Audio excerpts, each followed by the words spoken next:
বন্ধুরা, এতদিন আমরা এটাই মোটামুটি ভাবতাম যে 40 পেরোনো মানেই মহিলাদের সবচেয়ে বেশি সমস্যা আসে, মেনোপজ আসে, অর্থাৎ যেখানে তাদের স্বাভাবিক পিরিয়ড সাইকেল বন্ধ হয়ে যায় এবং শরীরে বিভিন্ন রকম হরমোনাল ডিসব্যালেন্স তৈরি হয়। কিন্তু আমরা কখনো নিজেদেরকে নিয়ে আলোচনা করিনি, অর্থাৎ পুরুষদেরকে নিয়ে কখনো ভাবি না বা আলোচনাই করি না।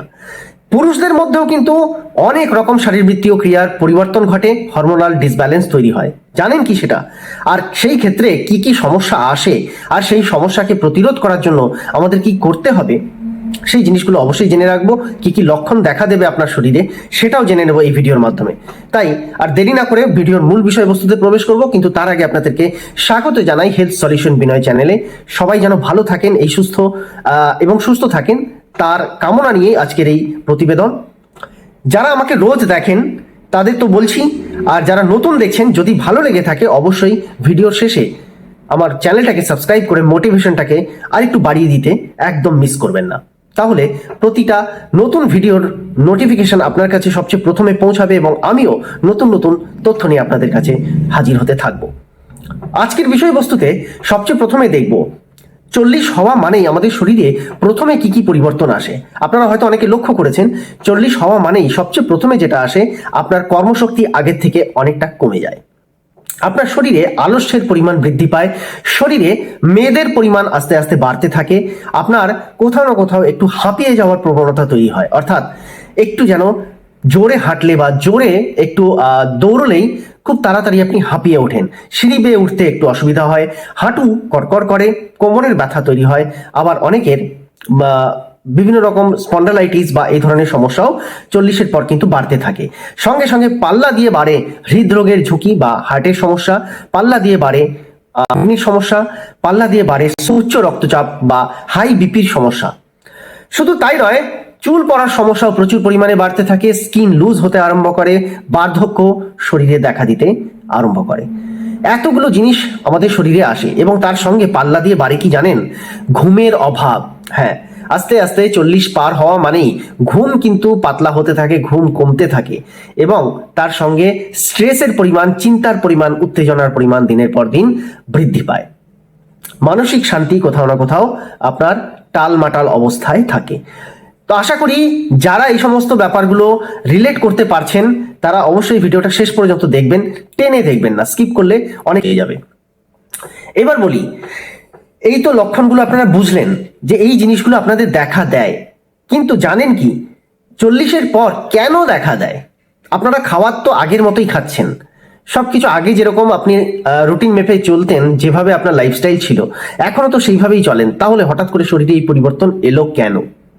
তার উত্তরে সবচেয়ে প্রথমে বলি, এই সময়টায় আমাদের শরীরে সবচেয়ে প্রথম আমাদের পুরুষার্থকে বজায় রাখার জন্য যে হরমোন দায়ী, টেস্টোস্টেরন, আপনারা নাম শুনেছেন, তো সেই টেস্টোস্টেরন আমাদের কিন্তু 40-এর পর প্রতি বছর 1% হারে কমতে থাকে। আপনি যতই খাওয়া দাওয়া করুন, যত কিছুই করুন, এটা কিন্তু কমতে থাকে। যারা ঠিক মতো ডায়েট করেন না, যারা নিজের লাইফস্টাইলকে একেবারে অগোছালোভাবে রেখেছেন, তাদের কিন্তু এই হার আরো মারাত্মক হয়, কখনো কখনো 10% হারে কমতে থাকে। অর্থাৎ 50 আসতে না আসতেই আপনার মধ্যে বার্ধক্য পুরোপুরি চলে আসে, আপনার কোমর পড়ে যায়, চুল পুরো সাদা হয়ে যায়, একেবারে ঝুড়ি ঝুড়ি চলে আসে আপনার স্কিনের উপরে, অর্থাৎ দেখে 50-এর ব্যক্তিকে 70-এর বৃদ্ধ মনে হয়। এটা তখনই হয় যখন আপনি লাইফস্টাইলকে পুরোপুরি মানে একেবারে যাচ্ছে তাই করে রাখেন, যেখানে খাওয়ার ঘুমের কোনো আপনার নির্দিষ্ট সীমারেখা নেই, কোনো রুটিন নেই। তাহলে আপনারা বুঝতেই পারছেন যে এই টেস্টোস্টেরন হরমোন একমাত্র দায়ী। দেখুন, বৃদ্ধাবস্থাকে আটকানো এত সহজ নয়, কিন্তু তাকে কিছুটা ডিলে তো অবশ্যই করা যায়। তাই এই ক্ষেত্রে আপনাকে সবচেয়ে প্রথমে যে জিনিসগুলোকে অ্যাপ্লাই করতে হবে নিজেদের লাইফে, সেটা হচ্ছে প্রতিদিন অন্তত আধা ঘন্টা একটু শরীর চর্চা, একটু ব্যায়াম, একটু জোরে হাঁটাহাঁটি এবং ব্রিদিং এক্সারসাইজ, প্রাণায়াম, অনুলোম বিলোম, এগুলো আপনারা প্রতিদিন অবশ্যই করবেন, প্রত্যেকে করবেন। সময় কখন বার করবেন সেটা আপনার ব্যক্তিগত ব্যাপার, সকালে করুন, রাতে করুন, বাট করতে আপনাকে হবেই। দ্বিতীয়, এই সময়টায় সবচেয়ে বেশি আপনার দরকার হচ্ছে তাজা ফলমূল এবং সবুজ শাকসবজি তুলনায় বাইরের যত খাবার সেইগুলোকে কম ইনটেক করা, এবং বাড়িতেও যে রান্না সেই রান্নাতে তেল, ঝাল, মশলা একেবারে কমিয়ে ফেলা, এটা আপনার প্রাথমিক কর্তব্য।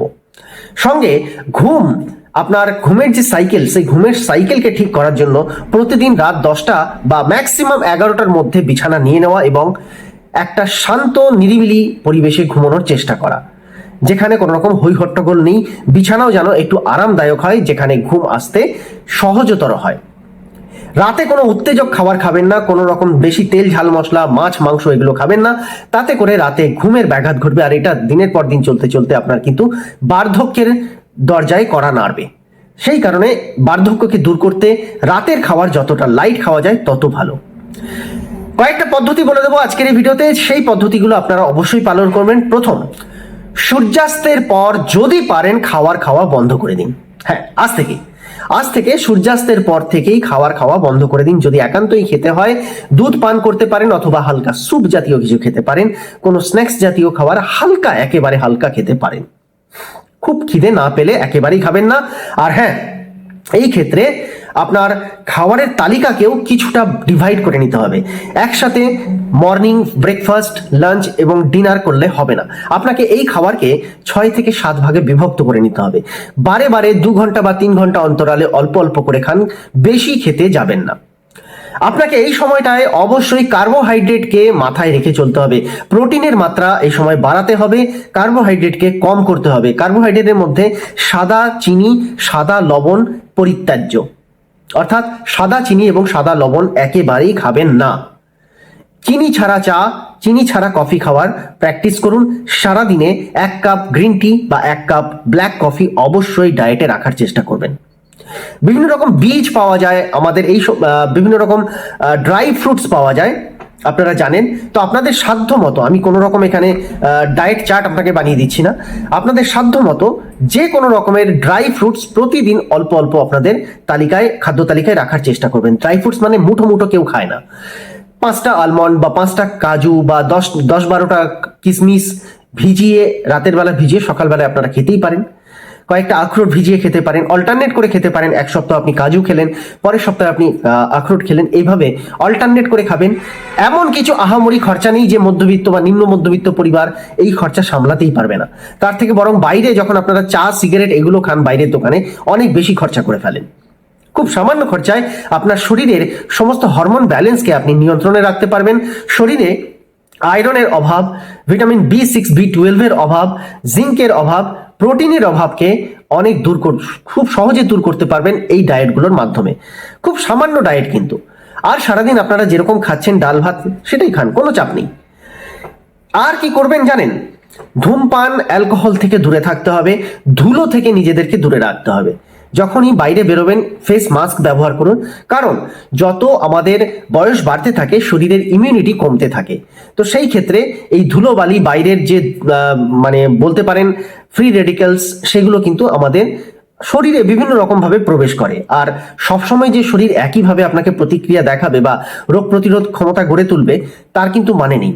যার কারণে বাইরে থেকে যতটা আপনাকে নিজেকে পরিষ্কার পরিচ্ছন্ন এবং বলতে পারেন সেফ রাখতে পারেন, সেটাই আপনার জন্য সবচেয়ে বেশি ভালো কাজ করবে। সারাদিনে শরীরকে যত বেশি পারবেন ফ্লুইড যোগান দিন, অর্থাৎ হাইড্রেটেড রাখার চেষ্টা করুন। জল যতটা পারবেন পান করার চেষ্টা করুন। তার সঙ্গে ড্রিঙ্কসও কিছু নিন, তাজা ফলের রস বা কোনো রকম স্মুদি বানিয়ে, কোনো শাকসবজির রস, পালং শাক বা এই ধরনের যে শাকগুলো আমরা কাঁচা খেতে পারি, সেইগুলোর স্মুদি বানিয়ে আপনারা প্রতিদিন তালিকায় রাখতে পারেন। সপ্তাহে 2টো করে ডাব খেতে পারেন, যাতে করে শরীরের ইমব্যালেন্স এবং ইমপিউরিটি যেগুলো রয়েছে, টক্সিন যেটা রয়েছে, সেটা শরীর থেকে বিতাড়িত হয়ে যায়। আর এই টক্সিন বিতাড়িত করার জন্যই আপনাদেরকে সঠিক লাইফস্টাইলে আসতে হবে, একটু এক্সারসাইজ করতে হবে, ঘাম ঝরাতে হবে। ঘামের মাধ্যমে শরীরের সবচেয়ে বেশি টক্সিন কিন্তু বেরিয়ে যায়। অতিরিক্ত যখন আপনি একটু বেশি পরিমাণে জল পান করবেন, শরীর কিন্তু খুব সহজে আপনার যত জমে থাকা টক্সিন আছে সেটাকে শরীর থেকে বাইরে ফ্ল্যাশ আউট করতে সাহায্য করবে। তাই এই পদ্ধতিগুলো অবশ্যই মানবেন। আর এবারে বলি, কয়েকটা জিনিস আপনাদেরকে মাথায় রাখতে হবে। এই সময় কিন্তু অনেকেরই যৌন ইচ্ছা কমে আসতে থাকে, অনেকেরই মানে শরীর হয়তো দেয় না, মনে হয়তো সেই ইচ্ছা রয়েছে কিন্তু শরীর দেয় না। তো জোর করে কোনো কিছু করতে যাবেন না। আপনার শরীরকে আগে বলবান করে তুলুন, স্বাস্থ্যবান করে তুলুন এবং নিজেকে সবচেয়ে বেশি মোটিভেট রাখার চেষ্টা করুন। মেডিটেশনটা অত্যন্ত প্রয়োজনীয় এই সময়টায়। রোজ অন্তত 15 থেকে 20 মিনিট মেডিটেশন করুন এবং আয়নার সামনে দাঁড়িয়ে নিজেকে বলুন, আমি এখনো ইয়ং আছি। মনের জোর সবচেয়ে বড় জোর। যখন মন আপনাকে সায় দিতে আরম্ভ করবে যে আপনি এখনো ইয়ং আছেন, এজ একটা মানে খুব একটা নর্মাল নাম্বার মাত্র, 40টা এমন কিছু এজ হয়ে যায়নি, সেদিন থেকে এক নতুন মোটিভেশন খুঁজে পাবেন, নতুন এক ইচ্ছা শক্তি আপনার মধ্যে জন্মাবে এবং আপনি এই যে কাজগুলোর কথা বললাম এই কাজগুলো করতে নিজেই বদ্ধপরিকর হয়ে যাবেন, নিজের রুটিন নিজে বানাবেন। তো আশা করি এই তথ্যটা আপনাদের ভীষণ কাজে লাগবে। অ্যাকচুয়ালি এটা আমার ছিল আপনাদেরকে মোটিভেট করার একটা পন্থা। তো আমি বোঝাতে পেরেছি কোন কোন জিনিসগুলো আপনারা 40-এর পরে করবেন, তাহলে পরে আপনাদের সমস্ত জিনিস ভালো থাকবে। অর্থাৎ আপনার ডায়াবেটিস থেকে আপনি বাঁচতে পারবেন, ব্লাড সুগার থেকে বাঁচতে পারবেন, কিডনি লিভারের সমস্যা থেকে বাঁচতে পারবেন, হাড়ের যন্ত্রণা, হাড়ের জয়েন্টের সমস্যা থেকে আপনি বাঁচতে পারবেন। এছাড়া যত রকম টেস্টোস্টেরন বা হিমোগ্লোবিন কমে যাওয়ার কারণে যে যে সমস্যা আমাদের মধ্যে তৈরি হয়, সমস্ত জায়গা থেকে আপনি কিন্তু নিজেকে আরো স্ট্রং বানিয়ে ফেলতে পারবেন।